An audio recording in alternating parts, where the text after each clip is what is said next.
नमस्कार दोस्तों, आपका स्वागत है हमारे YouTube channel DK Tiwari news video पर। आज की बड़ी खबर है पवन सिंह के नए गाने आज धरती पे उतरल बा चांद की। पवन सिंह, जो एक लोकप्रिय भोजपुरी गायक है, ने अपने नए गाने आज धरती पे उतरल बा चंद का YouTube चैनल यशी फिल्म्स पे लॉन्च किया है।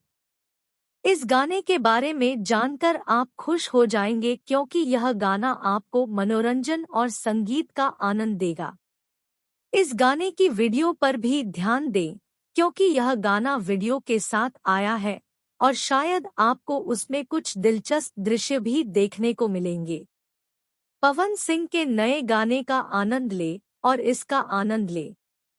यह वीडियो का लिंक नीचे डिस्क्रिप्शन पे दिया हुआ है, आप वहां से ये वीडियो को देख सकते हैं। यह थी आज की हमारी गाने आज धरती पे उतरल बा चांद की खबर। आपको ये खबर अच्छी लगे तो चैनल को सब्सक्राइब जरूर करें। धन्यवाद।